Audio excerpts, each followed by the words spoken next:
England's got a new queen. Marciana Liberace said they got a good vibe. We didn't start the podcast. It was always burning since the world's been turning.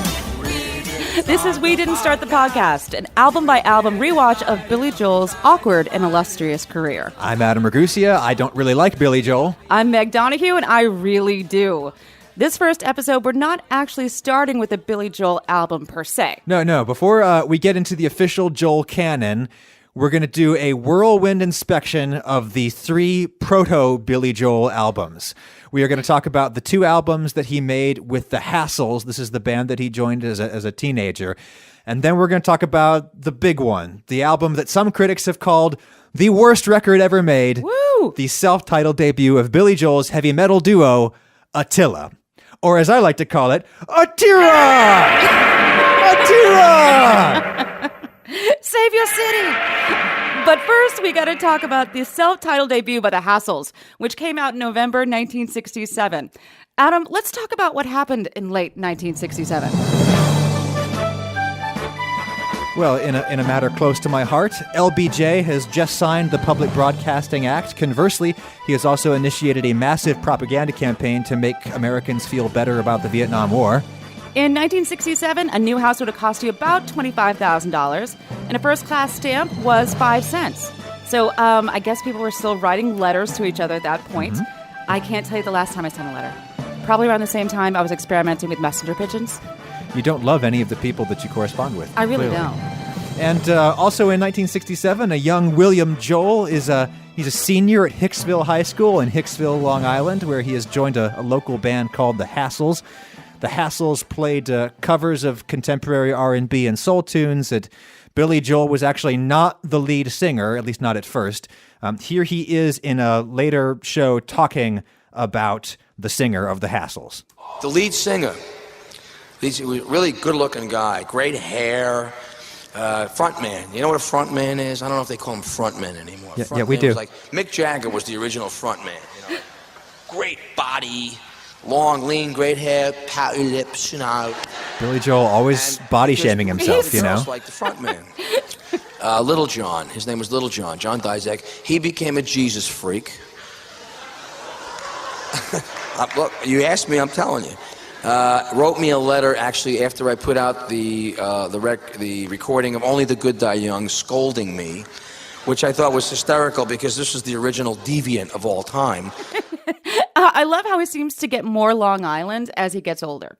Billy Joel does, you mean? It seems like he gets more and more into the accent, into the life, into this caricature of the Long Island guy. Yeah, because, I mean, as we'll hear, I think that when he was a very young man, he was actually maybe actively trying to suppress that, right? Right, yeah. He's trying to sound like Mr. Everybody Worldly. else. Yeah, exactly.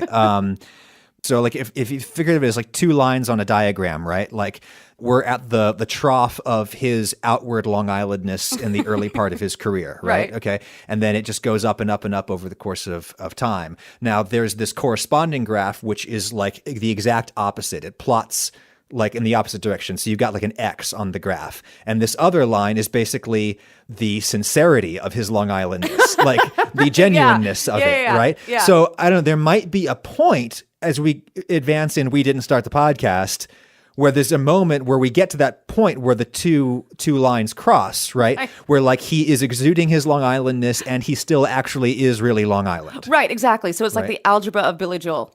Yeah, and that could be really exciting. I'm going to guess that maybe Nylon Curtain is when that happens.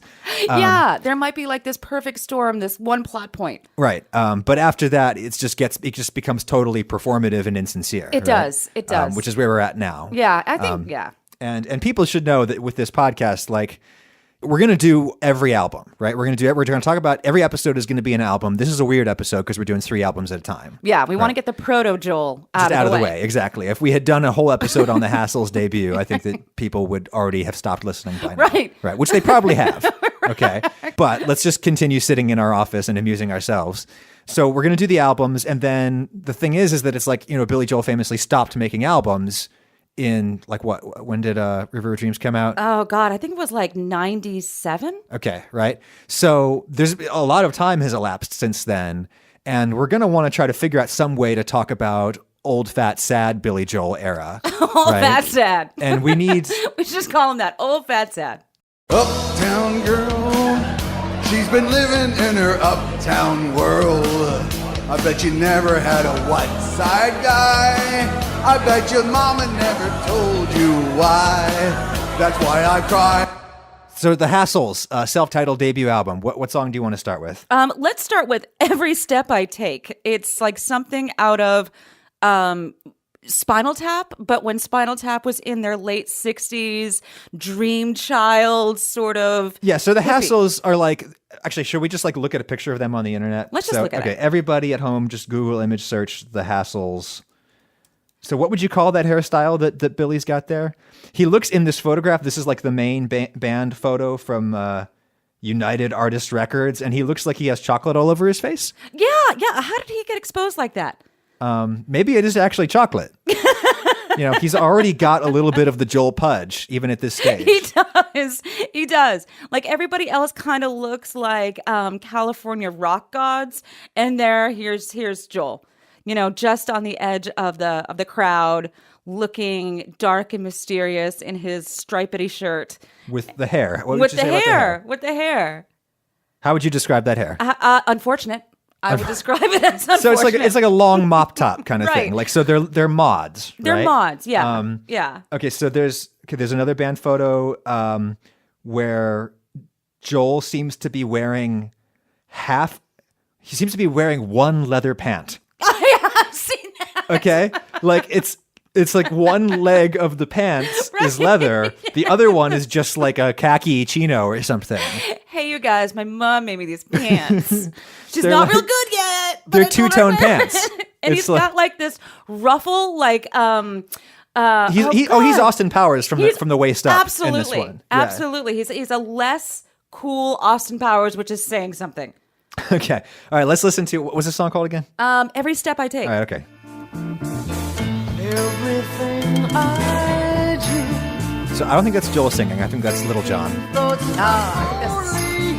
Well, that sounds a little like Joel. It does, yeah. Maybe they're trading lines. Dreams of you will always follow. Because that's Joel. That's Joel. That's Joel. Every move I make, I'm trying to stay my life with. That's definitely Joel. Oh, yeah. I turn and run, I hide. But I know deep inside, a part of me has died.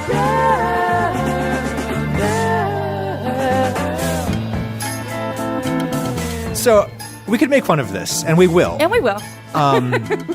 But he's 18 years old. I mean, and he's 18 years old, this Yeah, kid. that's you know? actually pretty amazing that he had that kind of self-possession to at least do that.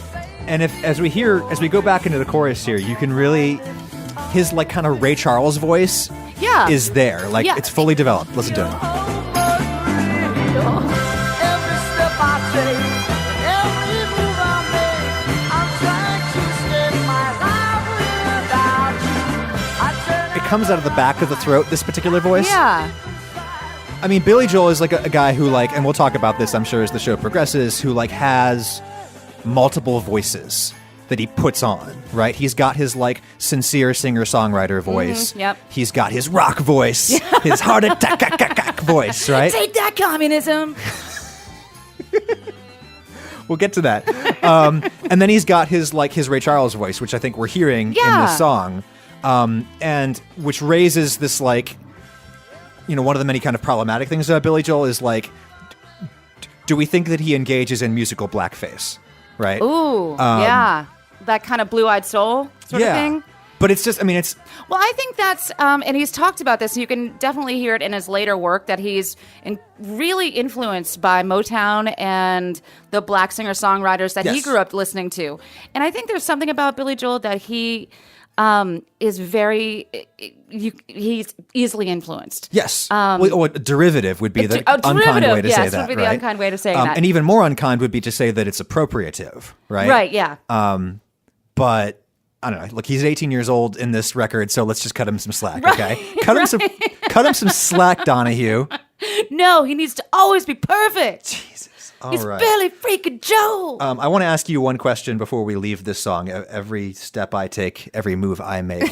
Do we think that Sting heard this song, or do we just think that, like, if you're kind of a bonehead lyricist, that's just the kind of rhyme you come up with? I think it's B.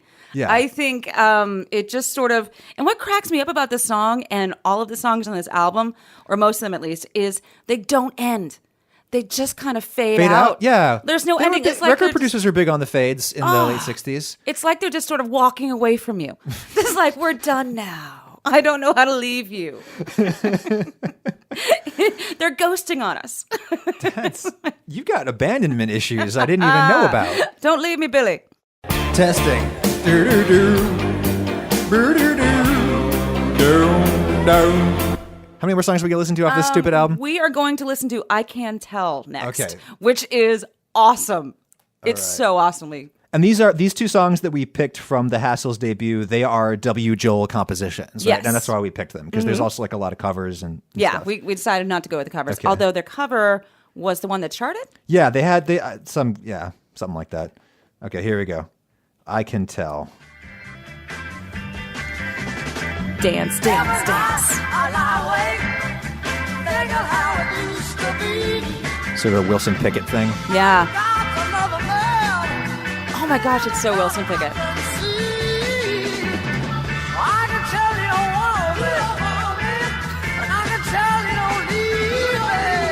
It's the happiest song about, like, somebody hating you. Like, I know you hate me, and it's okay.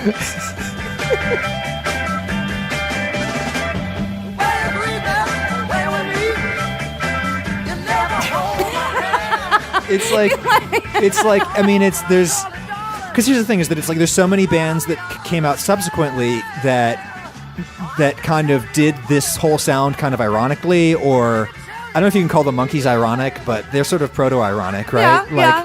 But for them, I mean, these are just teenagers on Long Island, and they're just playing a song that sounds like the records that they like, the like Stax and Motown records that they like, and and they're doing it well, you know.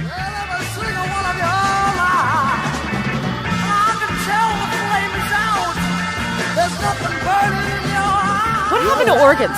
What happened to organs? What happened to organs? My uncle had an organ in his house, and we would go and, like, smash my hands all over it and make this horrible sound. Can somebody bring back organs, please? I think by the end of this episode, when we listen to the Attila album, we're gonna find out what happened to organs. Okay?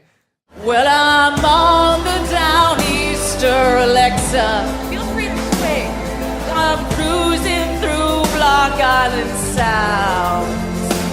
I have charted a course to the vineyard, but tonight I am Nantucket bound.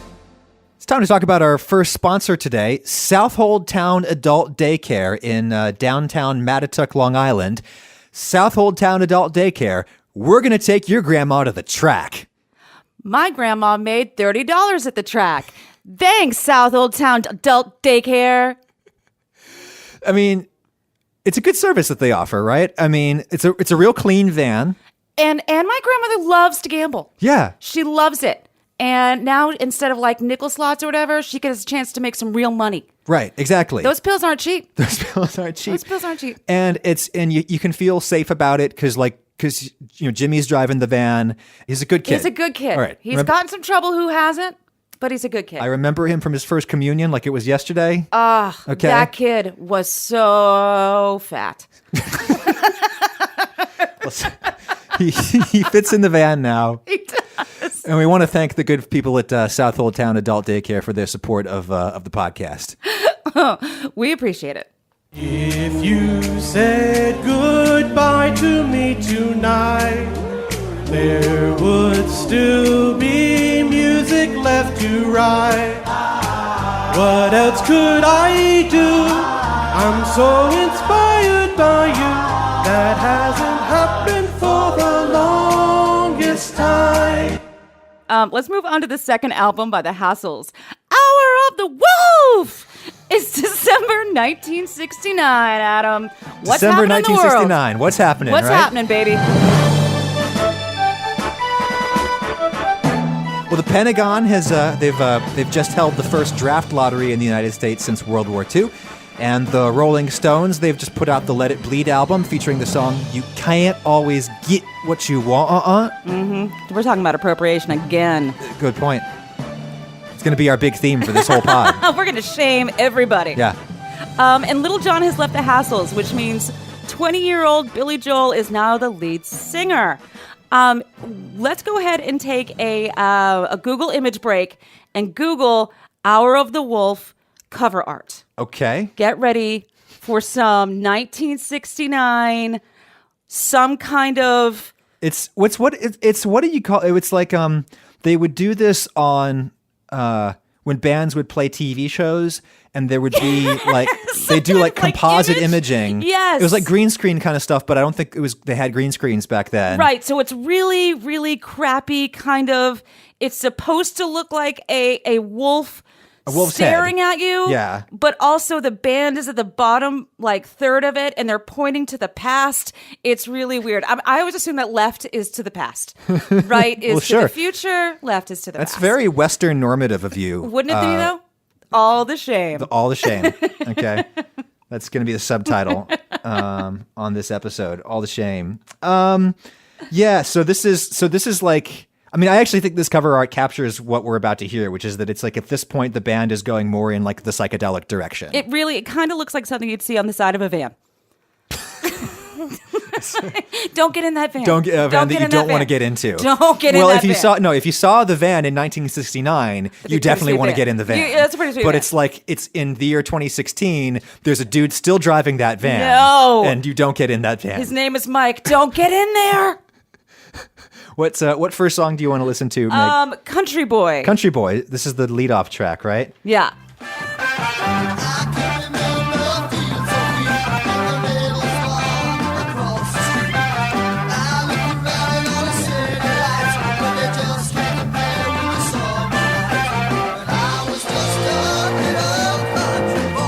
On Long Island. Yeah, it's real. You know, you can tell he's singing from real life. He really is. He really is. He's really pulling from the well of his experience. And I'm wondering, how is this mixed? It just feels like they piled the guitar on top. They buried Billy under the guitar. Yep. Yeah. My favorite tambourine. part. It's the tambourine. It makes a huge entrance. It's the sixth member of the band. Put some googly eyes on it. Put it on the thing. This is because it's like 1969. I mean, it's like a pretty early in the era of commercial stereophonic recording, and producers didn't quite know what to do with the stereo field at this stage, and so they were doing silly things like this, where like the drums are entirely on the left side, so it's like you feel just, like, left side of my. It feels uneven. It feels heavy on the left side of my face right now, but it's.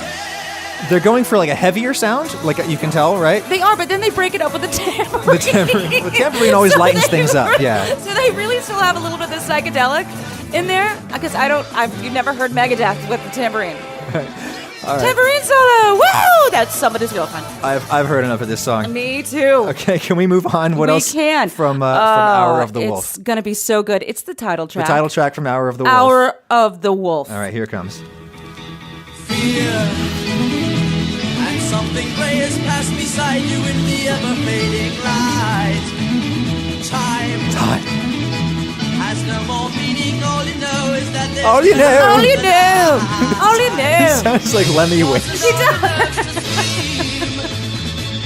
It is a nightmare, not a dream. Not a dream. It is the hour of the wolf. Nailed it. Chord progression under this part. First of all, I'd like to point out, this is an 11-minute song. I know. What the hell? At what point does that just become rude? Just like, I can't be here anymore. This is, I mean... As does the hellhound. Okay, so The like... hellhound. Hellhound words like pretentious are often thrown around kind of willy-nilly. Words like sophomoric are often thrown around kind of willy-nilly, but like this is sophomoric, It right? really is.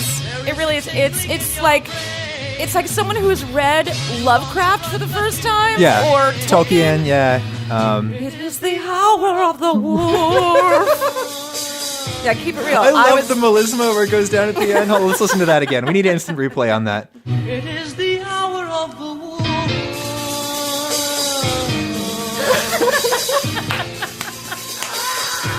And you know they're taking it so seriously. I know. Well, so back to what I was saying before about how like there are the distinct Billy Joel voices, right? Right. And he's not using Ray Charles' voice anymore. He has No. gone to Ernest Joel voice. Here. He has. Because this is a very serious song, and it's very artsy, and he's put a lot of work into these chord changes here. And he's a classically trained pianist, and he wants you to know that. In England, they're called lifts, not elevators. Because he's English now. Yeah. That's how. That's how Ernest is. You know what's reminding me of this song actually is like early Peter Gabriel era Genesis. Oh yeah, right? I could hear that. Yeah. Still there is nothing you can do. I feel like he was listening to a lot of Led Zeppelin. And Well, Zeppelin had barely even really happened at this point. I mean, I think this is more like. So good. The backup vocals there. It was called Stonehenge. Okay, I can't listen to this anymore. All right. Again, okay, all right. In all seriousness, so what? He's 20 years old at this point? Yeah, yeah. The 20-year-old, okay? This is like, I mean, he's... Like, I don't know why I'm defending him because my role on this show is that I hate Billy Joel and you really like him. Like, I really do. I'm not just play acting that. I really don't like Billy Joel, but like he is a person of prodigious talent. Just not taste. Just not original talent? Is that what you're saying? No, well, no, he has incredible musical facility. I would put him in the category of like a Prince or a Paul McCartney in terms of those are his peers in pop music, like people who just have tremendous skill at their instrument and know how music works, know how theory works, and can just do it. And he's really nearly unparalleled in that, in terms of like stars in popular music. But this is maybe this is going to be my grand unified theory of Joel is that it's like he's the perfect demonstration of the fact that talent and taste are totally unrelated things. They're totally unrelated things, and his differential is just enormous. Incredible talent, no taste. You're going to fight me on that? I'm going to fight you on that. I'm going to fight you on that. Not here. Not now. Not with Hour of the Wolf. Yeah, no, I can't defend that. But I will defend, I will say that he has taste later on. Just not right now. Just not this episode. 9 o'clock on a Saturday. The regular shuffles in. There's an old man sitting next to me, making love to his tonic engine. Time now to talk about our second sponsor for today's show, Mr. Sausage in Huntington Village, Long Island. Yeah. Mr. Sausage, we're never going to let you forget that your dinner was once a sentient being that we killed and stuffed into its own ass. Bring the family. So this is the thing. I mean, what you want to see in a sausage shop, Meg, you want to see a lot of anthropomorphic representations of pigs, right? Absolutely. If not, I'm out. You want to see the knickknack on the shelf where they've got like the canned tomatoes and everything. Yep. Like you want to see the knickknack of the pig that's standing upright in like a chef's or like a butcher's apron or something like that, and it's like smiling Right. and it's like rubbing its own belly like I'm so delicious, right? I've cooked my friends for you. This is what you want to see in a sausage shop because what you want to know that these creatures are really happy to have been inverted into their own digestive systems. Absolutely. To be consumed by you in convenient tube form, right? It's the best form for all food. Okay. And so like Mr. Sausage is Mr. Sausage, Meg, do you do the sweet or the do you do the sweet sausage or do you do the spicy sausage? Sweet. I've got no time for the spicy. I've got no time for that nonsense. And that is why you like Billy Joel. And we'll get back to that. But Look, we need to keep it on track here because the fine folks at Mr. Sausage have paid for this message, and They so have. we really need to give them their God money's bless. worth. The Baldanza brothers are great kids. I remember them from their first communion too. So fat. They make sausage. So They make sausage. They were really fattened up by the grandmother. Well, you wouldn't trust a skinny sausage maker, No, right? Just like you no. wouldn't trust a skinny anthropomorphic pig. Absolutely not. I'm not going to eat a diseased pig. I don't want to get my sausage from a diseased butcher. I need them pleasantly plump. All right. We want to thank the good people at Mr. Sausage for their support of the show.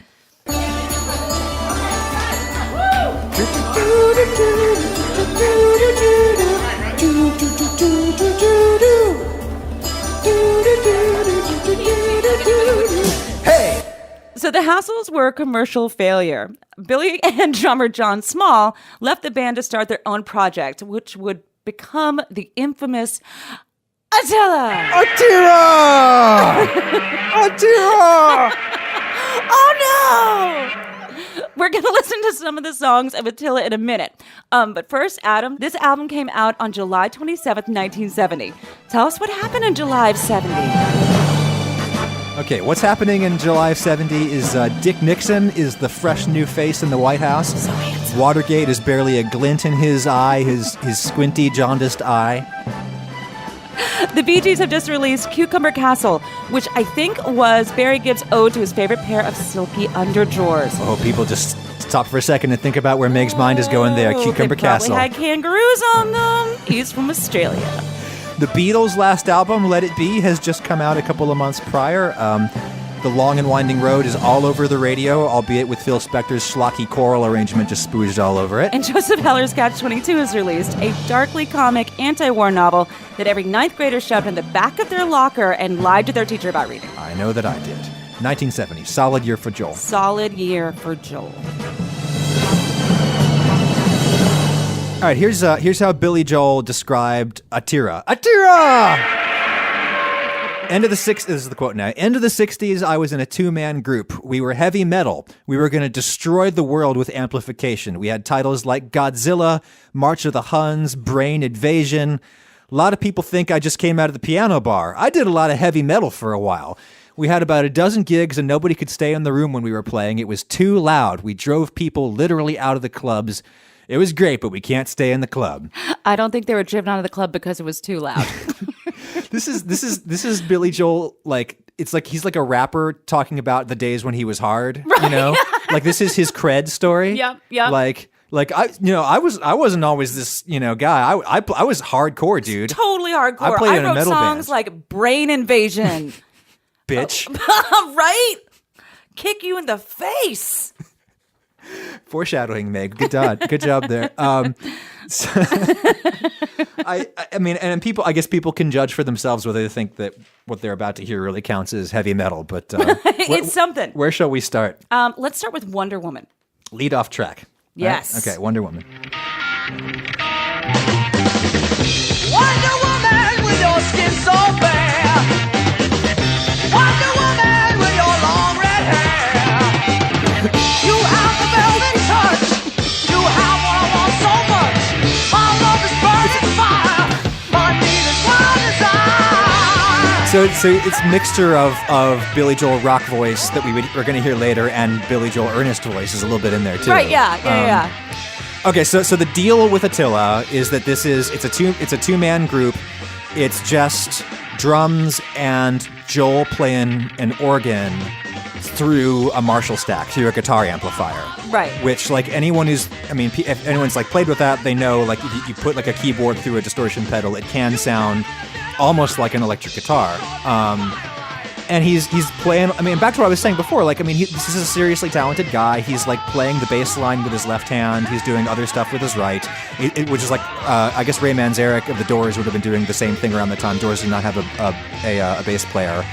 And it's clear that, like, The Doors was probably their jumping off point Right. for this. Do you think it sounds like heavy metal, though? I'm sorry? Do you think it sounds like heavy metal, though?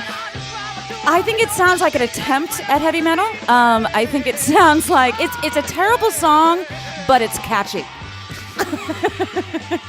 It's not like the good metal that came out later in the late, 80s, and speed metal and the good metal, the good metal of the 80s, proto metal, late 80s. Seriously, I mean, this is so. What we say this is like summer of late. What 70? 70. Okay, so 70. Like Black Sabbath has put out their first record, but it's not been released in America yet. Like, so they've not heard metal. What they've heard is like Iron Butterfly, which I think actually that song, the In-A-Gadda-Da-Vida song, that song was recorded in Hempstead, New York. So like, I mean, seriously, like Joel might have seen them play. He may have. So that's what they mean in terms of heavy metal. But Jesus Christ, he's so angry. He's so hard. He's so got hard. cred. He's so you know? legit. He's from the streets. He's so legit, man. That's Long Island shit right there. I did write down, I made a note of this line. I can't believe you're mine. Your body feels so fine. I mean, what a poet. What a poet. Yeah, that's an example of the kind of rhymes we're going to get later on. Right, yeah. With this guy. His lyrics generally not his forte. Oh yeah! Wonder Woman with your skin so fair. Wonder Woman with your long red hair. And it's funny. The redheaded woman is like a theme throughout his career. Really, I didn't notice that. Yeah. He makes mention of a redheaded woman in a couple of other songs later on in his career, and kind of cracks me up because he does have this sort of round head. So it makes me think of like he's Charlie Brown going after a little redheaded girl, but in Long Island. I wonder if that just ate at Christy Brinkley. It just ate her up, She's like, I'm the most desirable woman in the world, and I'm never going to please you, Billy, because I don't have red damn hair. God.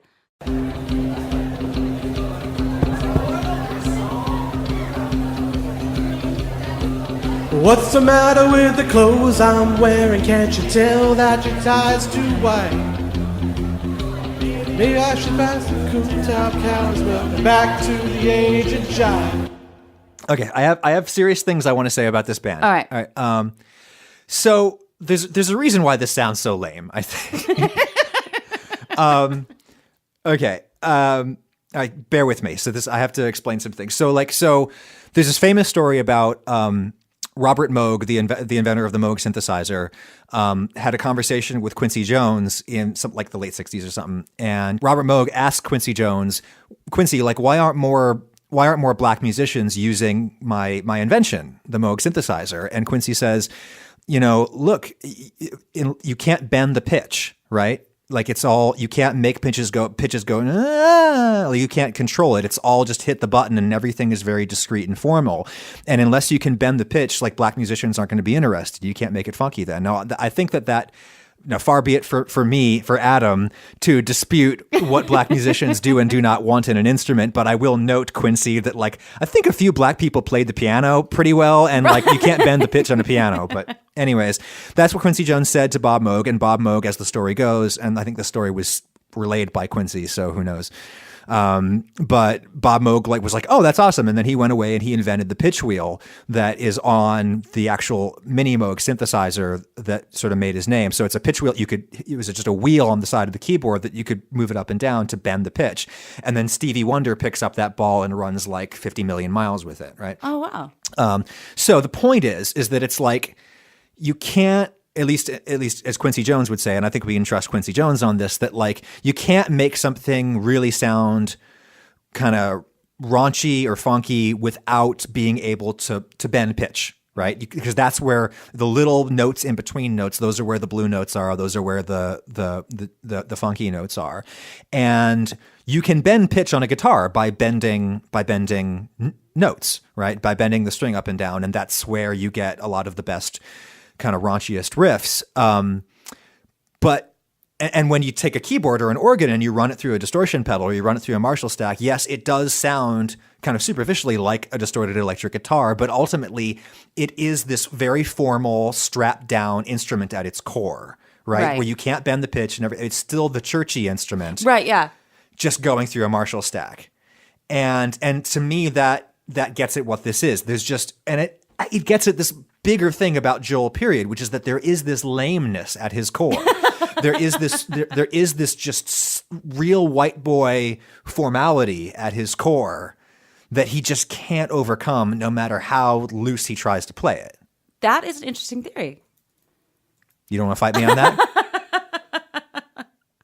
I think Billy Joel is plenty funky. Okay. Shall we see that in the next track? Yes.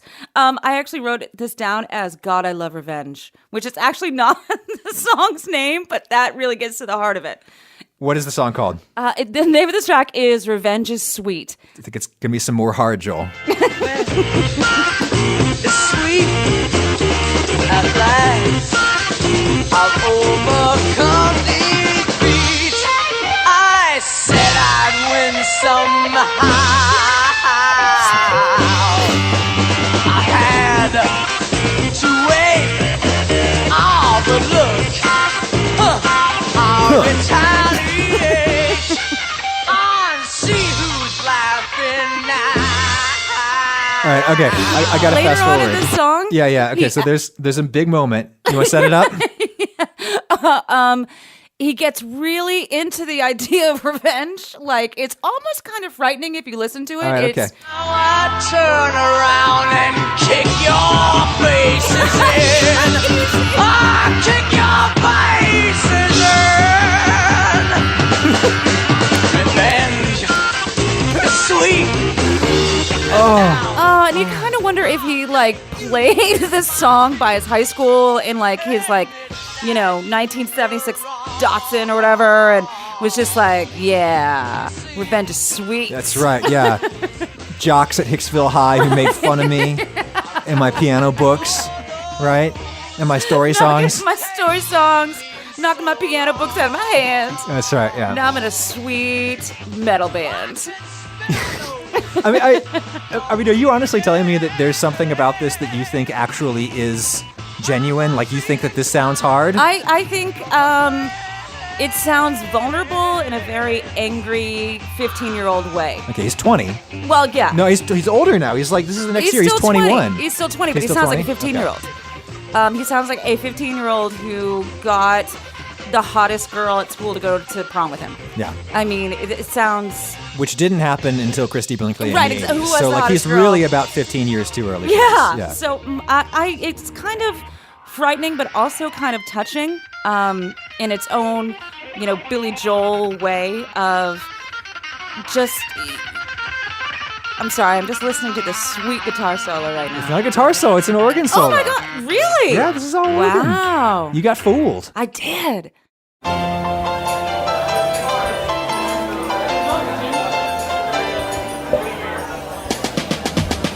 Come out, Virginia, don't let me wait.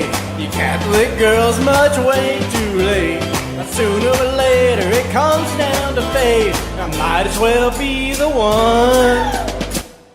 Do we think Attilla earns the epithet that it has, which is like potentially the worst album ever? No, I've heard so many more terrible albums. I than actually that. am going to really agree with you there. Yeah. Like, I hate it when critics say that kind of as we are recording, there was recently an article that a lot of people were talking about what was it called? The Starship song.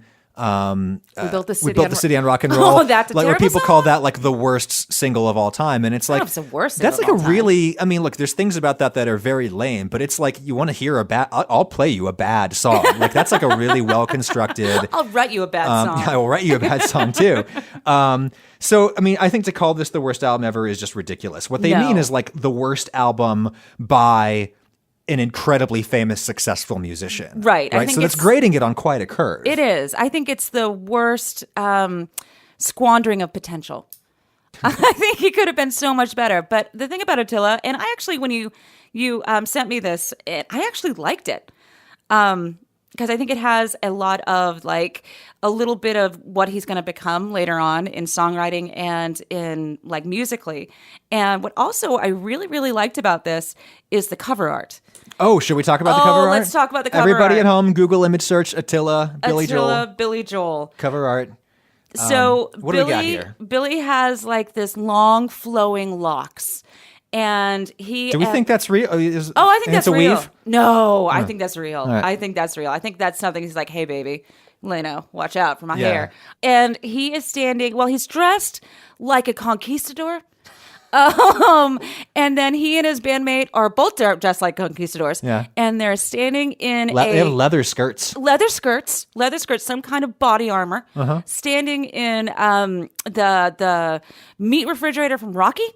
And it's all dark, and they look but he looks there. It must be shot from above because he looks really short. Is that sand on the ground? That's sand on the ground. So we've got beach, we've got meat locker. Because I mean, if you're not seeing this at home right now, it's like there's sides of beef hanging around sides them. of beef. Nothing's more metal than sides of meat. Sides of beef.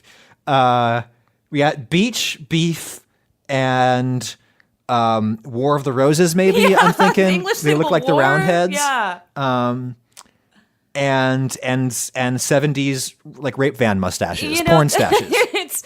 He's ticking a lot of boxes there, Yeah. musically and visually. Another serious thing I want to say about this before we leave this and wrap this first stellar first episode. I'm going to say is that so like this is his metal album and he's trying to be all tough, but Joel, you can't. Whimsy is an integral part of Joel, right? Yeah. And there's lots of like moments in here. Like I want to play you the very end of the last song, and it's like it's not metal at all. It's here. Is this the ending of Revenge is Sweet? No, this is the end of the last song on the album, which is Brain Invaders or whatever.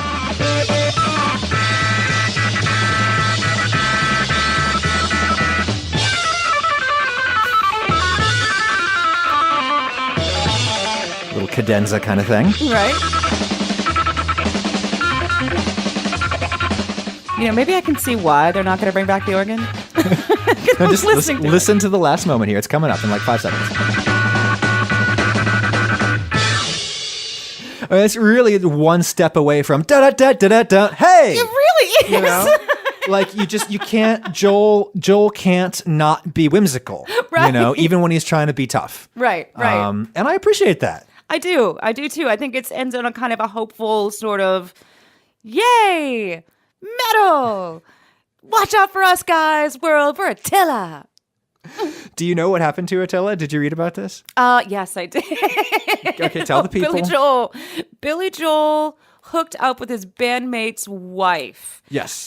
She left her husband, John Small, the drummer. John in Attilla. Small, the drummer. But he and Billy and John stayed friends, and John Small ended up doing something for Billy later on in his career. Yeah. So like Elizabeth, that's Billy Joel's first wife, Yeah. right? Like Elizabeth is Billy Joel's first wife, but Billy Joel is Elizabeth's second husband. Her first husband was John Small, the drummer in Attilla. That's why they broke up. Yes, That's why Attilla broke up. Right. Not why Elizabeth and Billy Joel broke up. No. I think that was. I'm sure we'll cover that in subsequent episodes. We will. And there's the most backhanded compliment of a song written about her that's ever been. What song is that? I'm not even going to tell it. We're going to have to wait. We're going to have to wait for it? Wait for it. All right. But it's like, if someone had written that song about me, I would have kicked them in the head. I would have been like, You would have Revenge kicked is their sweet. face in. Revenge is sweet since he wrote that shitty song about me. I don't know what this is. How does this go?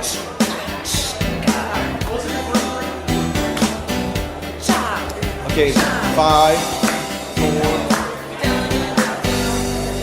4. Living here in Allentown. All right, so Meg, I think we have this idea that with the show we're gonna keep a running ranking of all Billy Joel albums, like and so by the end of it we'll know what we think the best Billy Joel album is to the worst Billy Joel album, Right. And so now we have to make a decision, which is do we want to think that these three the three proto-Joel albums, the Hassles 2 albums, and then Atilla, do we want to say that these go on the rankings? Would you put these in the Joel Power rankings, or are these a special case? I would. And let me make my case. Okay. Because it is still Billy Joel. He's still very, very influential within these bands and in their sound and in their trajectories. And you still hear these songs and you hear hints of what's going to happen later. Okay. So you can't really take the canon, the oeuvre of Billy Joel without these three. Okay, so we got to put them in order. So what's the best of the three that we just listened to? I like the Atilla album. Okay. Yeah. I Am I going to agree with you about that?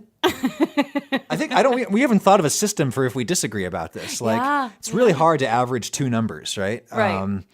Okay, all right. I think we're going to have to do this. It's really hard to average two numbers. Well, yes, you can average two numbers, but it's just not that like meaningful. That's true. That's true. Don't give me crap about statistics 101, Donahue. Hey, man, you've got a graph about Billy Joel. All right. So we're going to put Attila number 1. Attila number 1. And we're going to do this by consensus. That's fine. Okay, I'm fine with that. So right now, Only so you could avoid math. You're just fine with it so you could avoid math. At this moment, Attila is the best number Joel. 1 Billy Joel Yes. album. Okay, and then underneath that, shall we put Hour of the Wolf or I don't know. See, Hassel's debut? Hassel's debut, I don't think was as I don't know. It just felt like so derivative. It felt like, but then again, to me, Hour of the Wolf was pretty derivative. Really too. lame. It was really And lame, derivative. but I kind of loved it because it was so lame.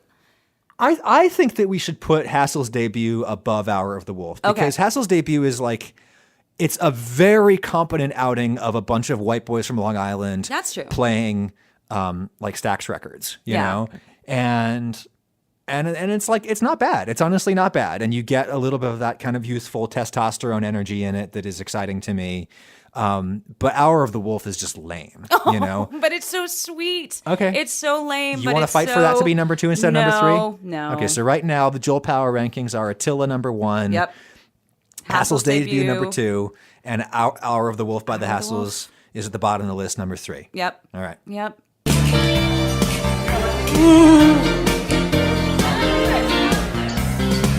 Got a call from an old friend, we used to be real close. Said he couldn't go on the American way. Well, join us again for the next episode where we'll be talking about the first proper Billy Joel album, Cold Spring Harbor. Cold Spring Harbor. Woo! I always call it Cold Stone Harbor in my head. Because everything has to go back to ice cream? Well, so I had never had sweet cream ice cream until I went to a Cold Stone Creamery. and that was because that was before I moved to the South. Right. And sweet cream ice cream, for people who don't know, is just ice cream with nothing in it. It's just like, it's got no flavoring. It is just cream and sugar and cold. Right? Okay. And a big heap and a cold. A big heap and a cold, right? And to me, like that so sums up Cold Spring Harbor. Like, Oh, there you go. it's just got no flavor in it whatsoever. So we'll be back at you next episode when we're going to talk about Cold Spring Harbor. But we're going to leave you with a little bit of the wisdom of Joel. This is from the song from Hour of the Wolf, which is just like an instruction booklet on how to not live your life. Okay. Words of wisdom from Joel. Words of wisdom. A serpent coils around your head. There's no hope among the dead. It is the hour of the wolf. Oh!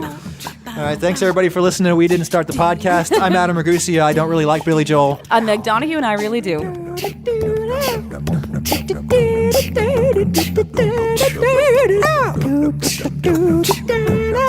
Let's talk Joel on Twitter using the hashtag joelhole. That's JOLHOLE.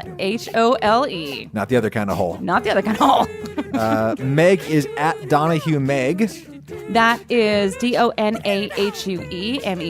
Sure is. And Adam is at A Ragusia. That is ARAGUSEA. What, you think people don't know how to spell Ragusia? Just know What country do you think you're living in? If only I had a map. Well, this podcast is just a hobby project created by us. We are not using it to make money, and the opinions expressed are solely our own. Please don't sue us, although we're squarely within our fair use rights on this program. Let me just make that very, very clear. But please don't fight us on this. Yeah. Yeah, some of our sponsors are real businesses, but they're not really actually our sponsors. It's a joke. It's a joke, people. It's a joke. Jesus. Man.